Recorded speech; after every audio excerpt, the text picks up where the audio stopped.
பாடம் 13. பசுவும் கன்றும். பாடம் அறிமுகம். கவிமணியின் பாடல் வரிகளையும் கருத்துகளையும் அறிதல். வாழ்க்கை மதிப்பு. பசு, கன்றுக்குட்டி செயல்பாடுகளை அறிதல். தோட்டத்தில் மேயுது வெள்ளை பசு, அங்கே துள்ளி குதிக்குது கன்றுக்குட்டி.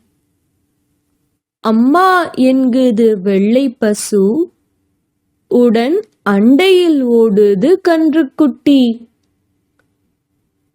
நாவால் நக்குது வெள்ளை பசு, பாலை நன்றாய் குடிக்குது கன்றுக்குட்டி.